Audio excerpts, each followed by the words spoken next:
Hi there. How are you doing? It's been a little while, right? So, my name is Angel, and I like all things that are mysterious. Before we get into today's story, I just want to give a disclaimer about the crimes committed against young children in this story. Now, let's get into the story.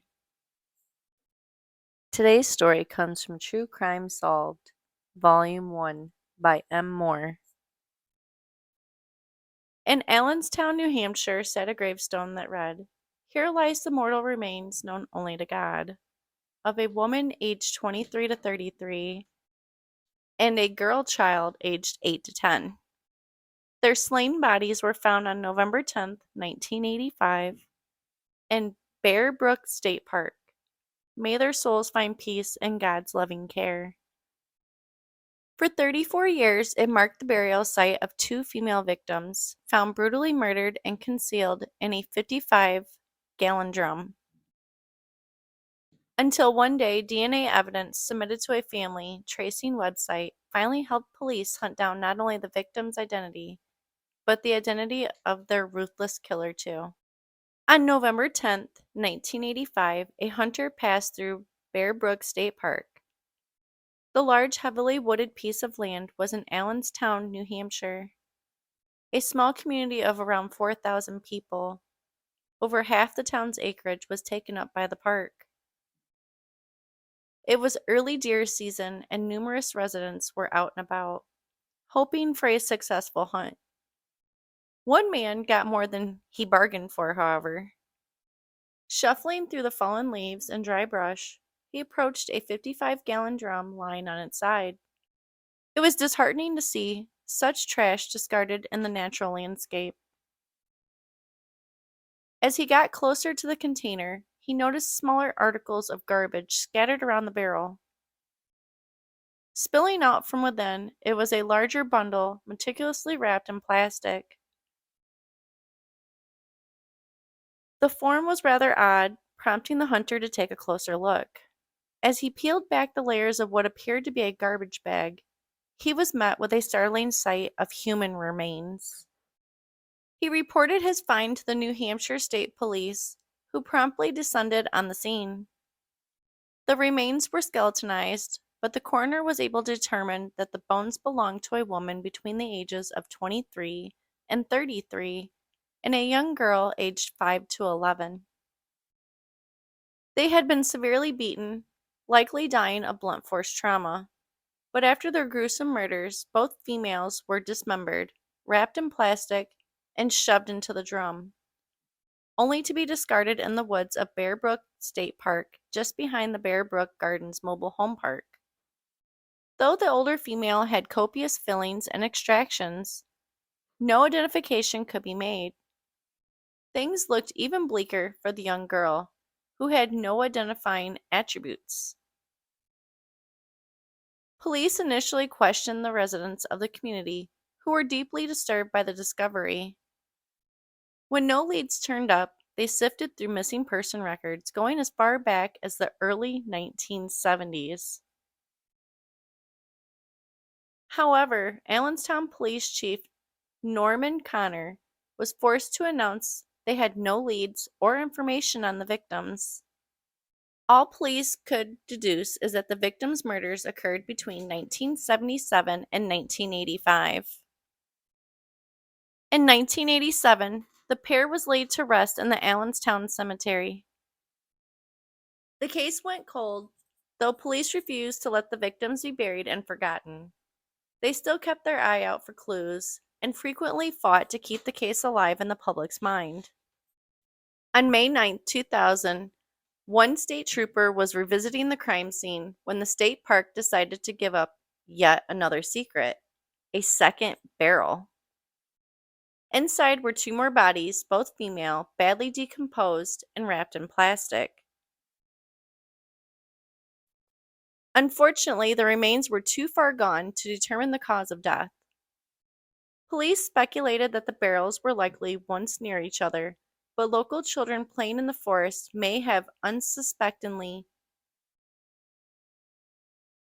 rolled the second drum further away from the first.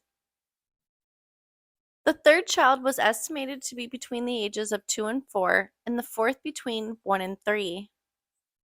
It had been 15 years since the first barrel was discovered, and the DNA analysis had advanced with each passing year.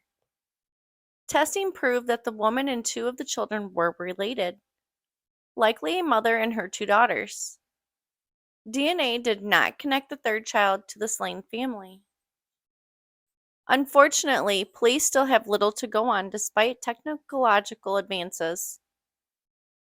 They turned their attention again to the nearby mobile home park, hoping someone knew the Allenstown 4, but the 115-lot park had seen almost 500 residents come and go during the time of the murders, many of whom were ex-convicts, newly released from the nearby New Hampshire State Prison, or transients.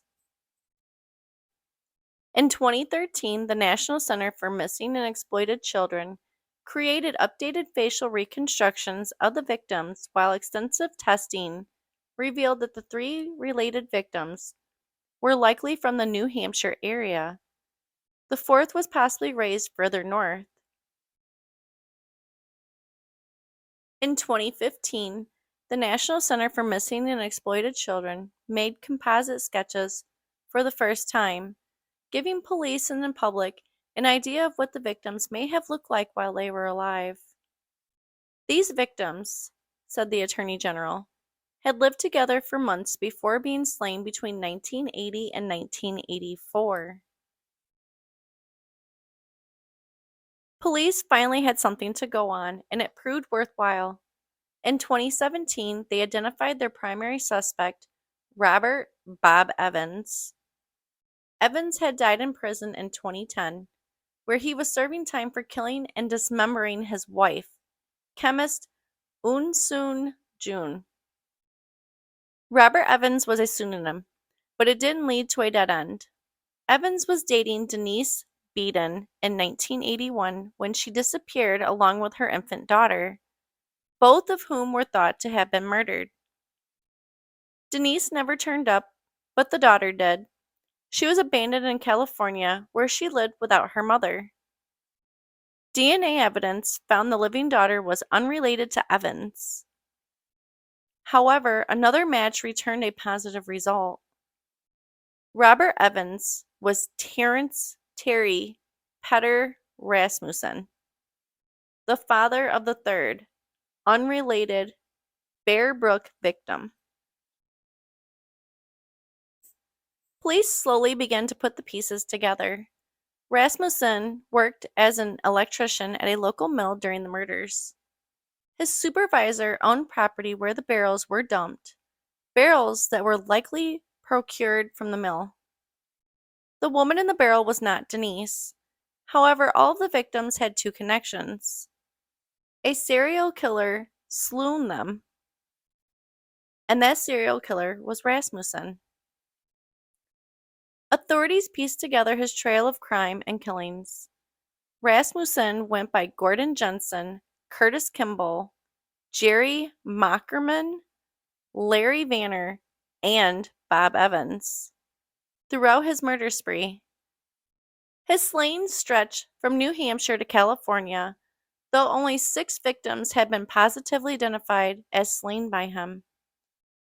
By 2019, the police were able to put a name to 3 of those victims, the mother and her 2 daughters found in the barrels.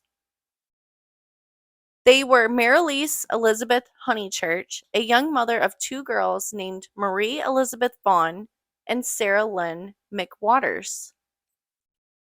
Honeychurch showed up at her family's Thanksgiving in 1978 in La Puente, California, along with her 2 daughters and her boyfriend, Terry Rasmussen. After an argument, the family of 3 left with Rasmussen, never to be seen or heard from again.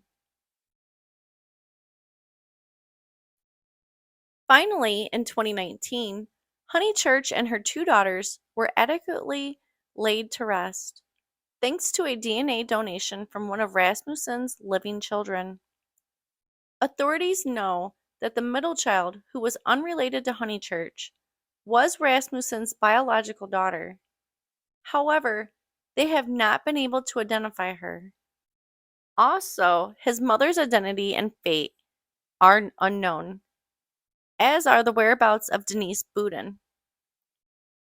Unfortunately, Rasmussen's track record of brutally killing and dismembering those close to him has led investigators to fear the worst.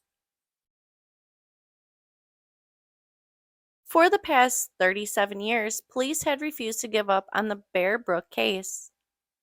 They are still actively trying to identify the fourth victim to hopefully lift the veil on the Allenstown 4 once and for all. All right, and on that note, that is the end of that story, guys.